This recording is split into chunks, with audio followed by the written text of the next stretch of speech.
பொதுவா சந்திரன் வீட்ல சுக்கிரன் இருந்தாலே, அயல்நாடு, கடல் தாண்டி போகக்கூடிய யோகங்கள் வந்து அவங்களுக்கு அமையும்.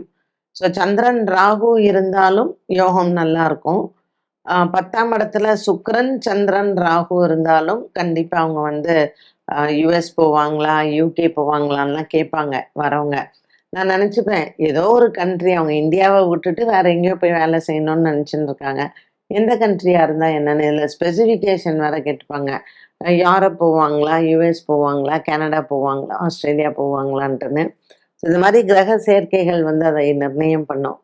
யூரோப்பியன் கண்ட்ரீஸ்க்கு வந்து பொதுவாக சுக்கிரன் தான் இருக்கும். சுக்கிரனோட சேர்ந்த சனி இருக்குன்னு வச்சுக்கோங்களேன். ஸோ நீங்க வந்து சூஸ் பண்ணிக்கலாம். நீங்க வந்து எங்கேயாவது அரேபியன் கண்ட்ரீஸ்ல ஒர்க் பண்ணணுமா? அண்ட் உங்களுடைய ப்ரொஃபஷனுக்கு ஏத்த மாரி. ஒரு சில விஷயங்கள் வந்து நீங்க யுஎஸ்ல இருந்தா உங்களுக்கு பெனிஃபிட்டு. ஒரு சில வேலைகளுக்கு நம்ம வந்து யுஏஇல இருந்தா பெனிஃபிட்டு. ஸோ நீங்க நேச்சர் ஆஃப் ஒர்க் படி நீங்க அத முடிவெடுக்கலாம்.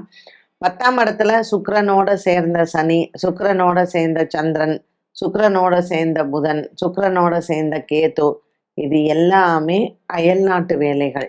1. 2வது அயல்நாடு இல்ல அப்படின்னா, மெரைன் வேலைக்கு போவாங்க. கடல்ல கொஞ்ச நாளு, நிலத்துல கொஞ்ச நாளு. ஆம்ஃபிபியன்னு சொல்லக்கூடிய அந்த type of life lifestyle அவங்களுக்கு இருக்கும்.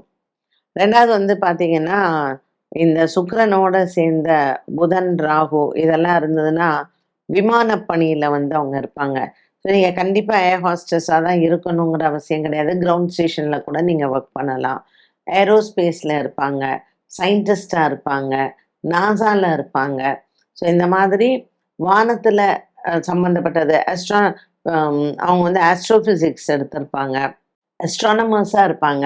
ஸோ எப்பவுமே ஸ்கை கேசிங்ல இருப்பாங்க அவங்கெல்லாம். இந்த மாதிரி ஒரு பியூட்டிஃபுல்லான ஒரு கெரியர்ல இவங்கெல்லாம் சூஸ் பண்ணலாம்.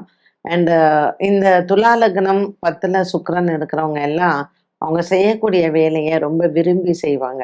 பேஷன் ஃபார் வொர்க் அப்படின்னு சொல்றோம் இல்லையா? அது நெறையாவே இருக்கும் அவங்களுக்கு.